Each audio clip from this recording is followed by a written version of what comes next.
Hi, this is Fran with Stampendous, and we're continuing our watercolor series.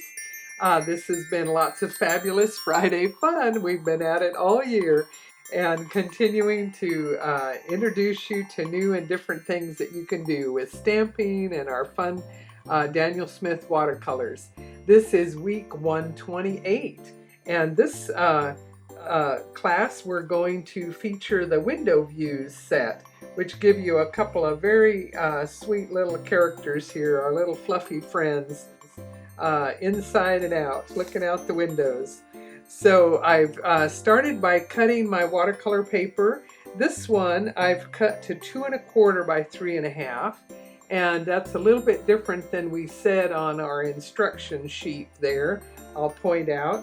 And this one is the same 3 1/2 by 4 width. And you can see I just position them to tape them down and hold them into place while I get the tape on. Let me just add the last little bit here.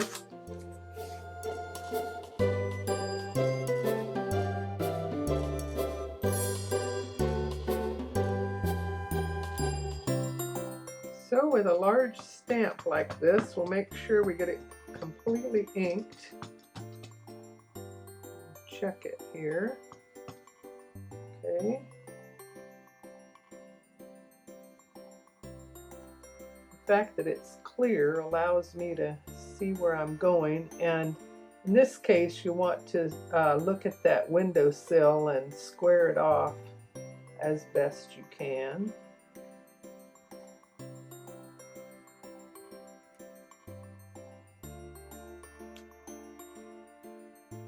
Okay, I'll touch up a little bit up there. I want to get my hairdo into the camera view. And there's room to add our little message down here, longing to see you. And isn't that the truth with all of us being shut in here? Oh. Even the cat wants out. My beaver cat, he's so funny. Whenever he gets a chance, he sneaks out, but he goes very quietly to where you don't notice him, and then you go, ah, there he is, sitting in the driveway. Go get him. So he's a rascal, but he's much better indoors, so that's what he gets.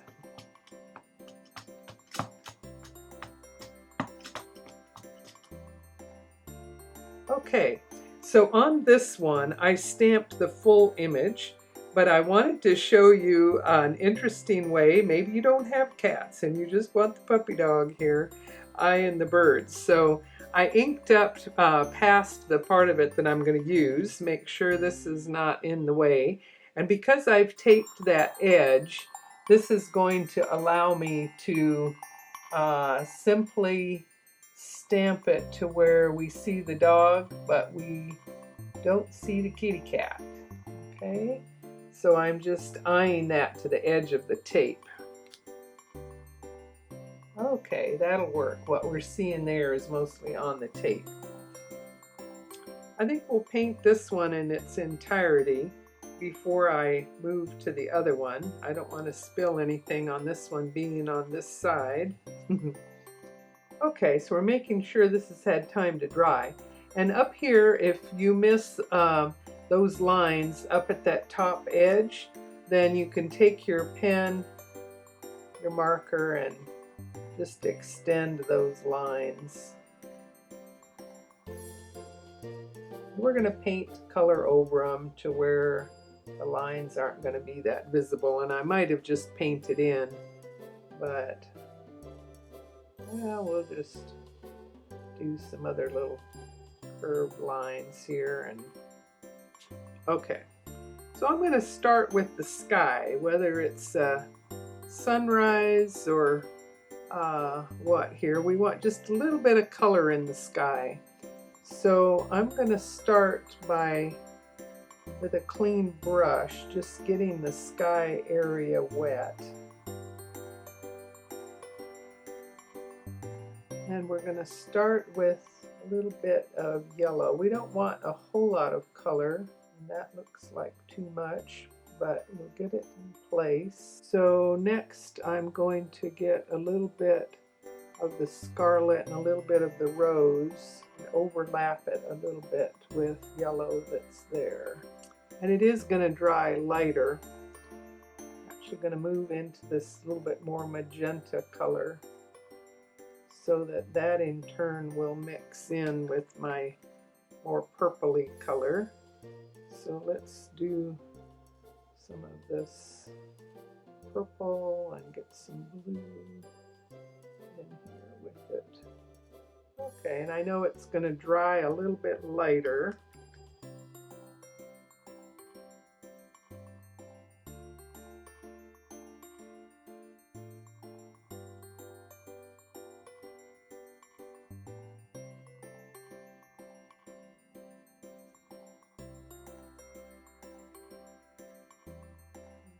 A little bit darker at that top edge.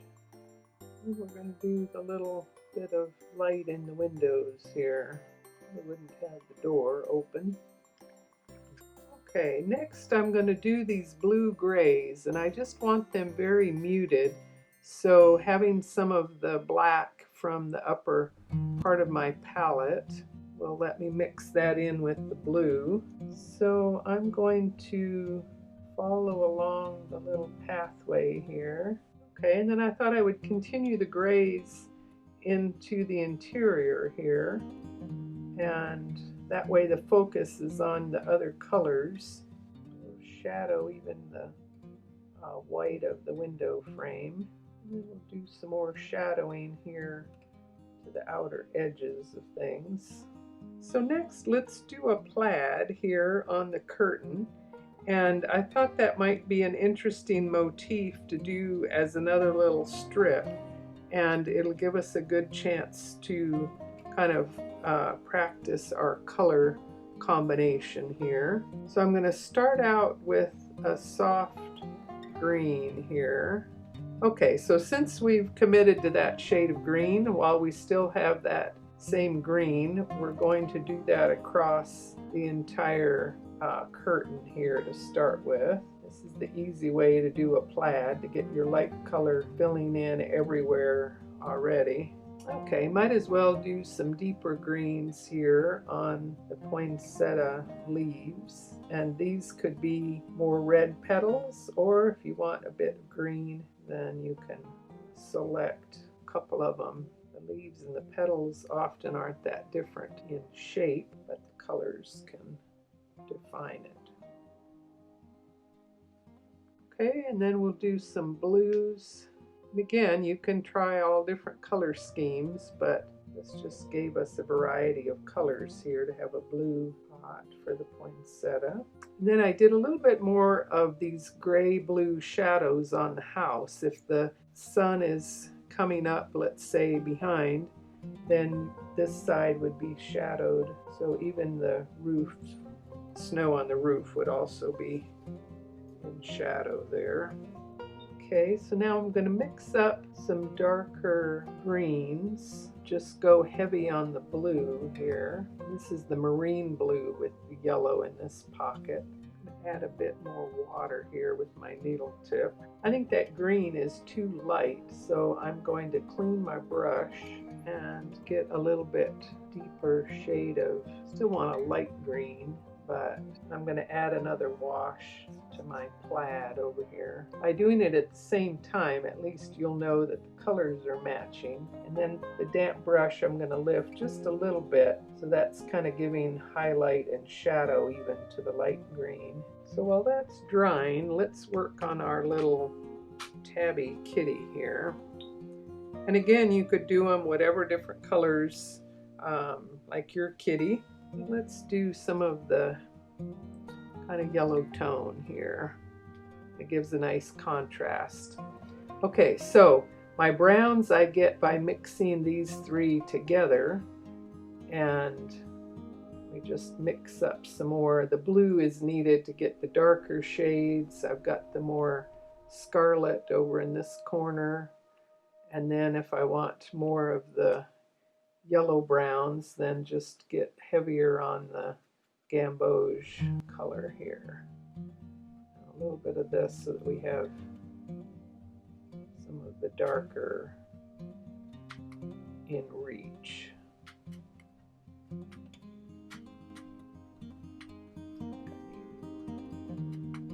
Okay, so there's a dark brown, and then more of a reddish brown. Okay, that gives me a little bit of all these different shades. So we'll start with the lighter shades first. I'm going to blot my brush even further. This first layer is going to dry a little bit lighter. And you'll notice I'm leaving some white for highlights here and there. You don't have to have every little bit colored in, painted in. I'm letting these two kind of mix in together while it's wet. I'm going to let that dry. So let's go ahead and do our poinsettias. And again, by doing a bit with the scarlet for highlights, and then adding more of the rose, I can do a wet on wet mix that will give us some beautiful shades of color. So now let's see how our greens are doing. Still quite damp, so we'll just spin our palette back to the greens here. Okay, so here's our dark green. It's good to have quite a bit of it to do this panel over here. And nope, it's still damp. The large area is taking longer to dry. So I've got some dark green on my brush. We'll do a little green door over here.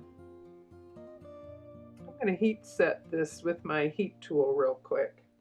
Okay, so now let's come back in with our dark green. It's actually a nice dark blue green.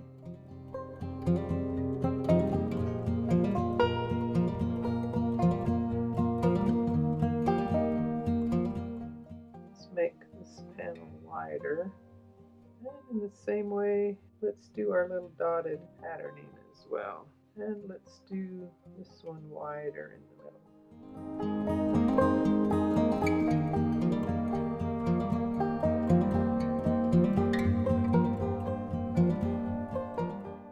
Okay, we'll let that dry, and now we'll do our patterning here.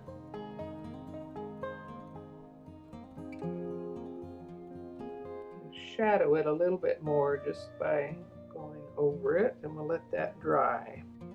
Okay, now we'll come back to our kitty, and with some more of the gamboge color, add a little bit more detail here out to the edges. Kind of following the lines of the stamp where I can see the fur pattern. Little tiny brush strokes, a little bit more of the scarlet color here.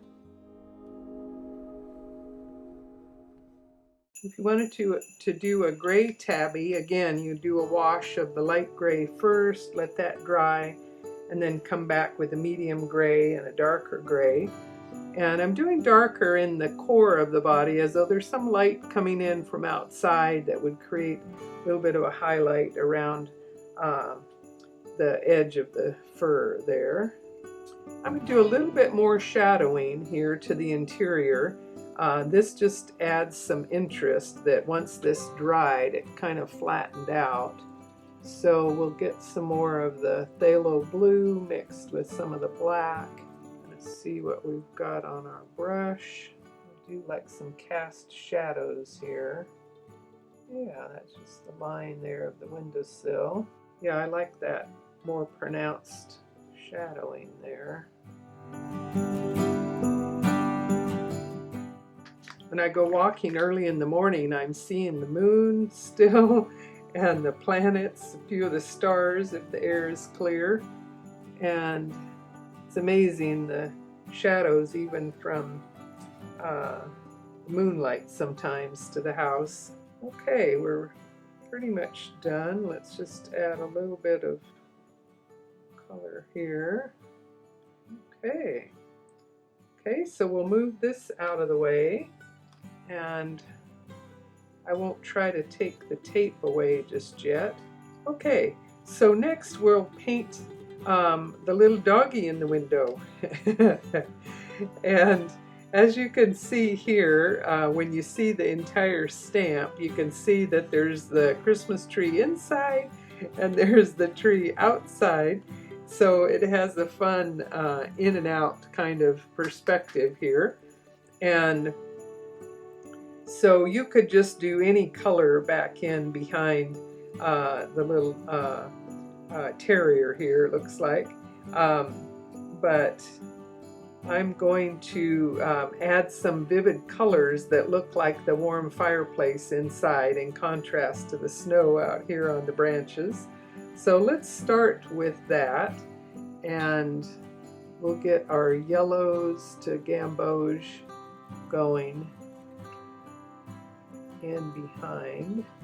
And again, if your dog was, a dark brown fur, different colors, you might adapt colors differently, but this was kind of a nice solution color-wise, so we'll show you how we get there. So yellow to gamboge to more of the scarlet. And then I took the rose colors and added more of the brown shadowing here. And if we do all of this wet on wet here,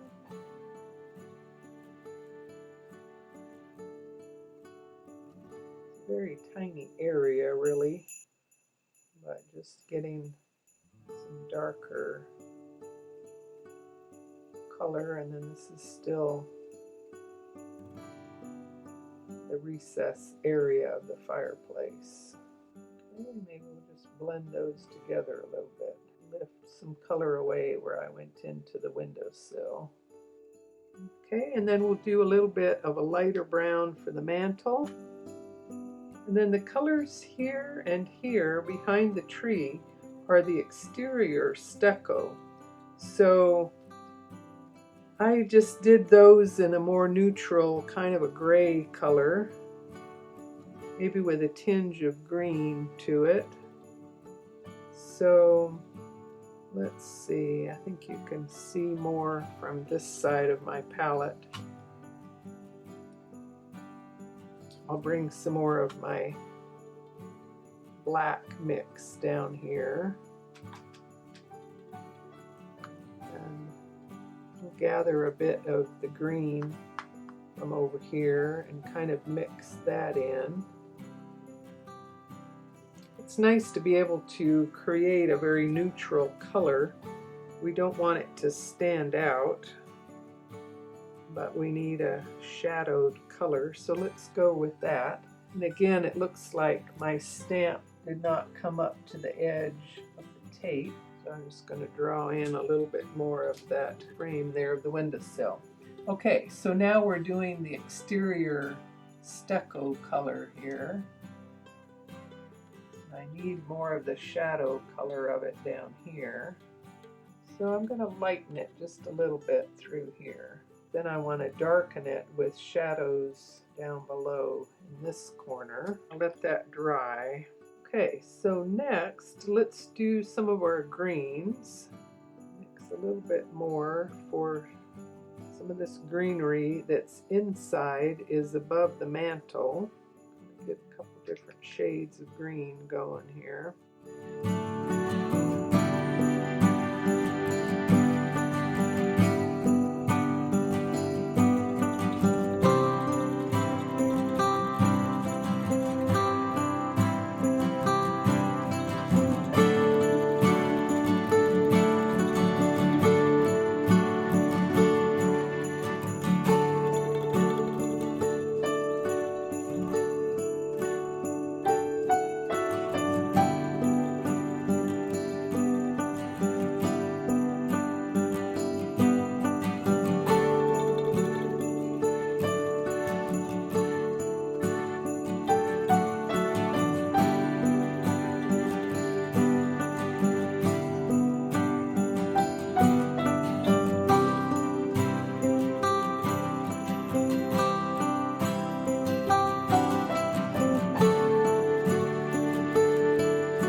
Okay,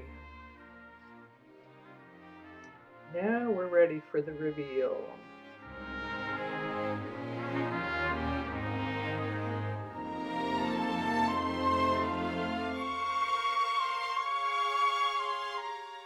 There we go, no kitty.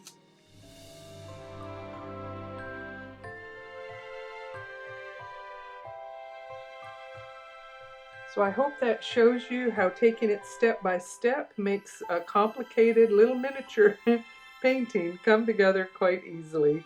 It just takes some time, but all the little tiny bits are easy enough to color with your special brush. So take a look at the gallery and have some fun with painting inspiration here. Thanks for watching.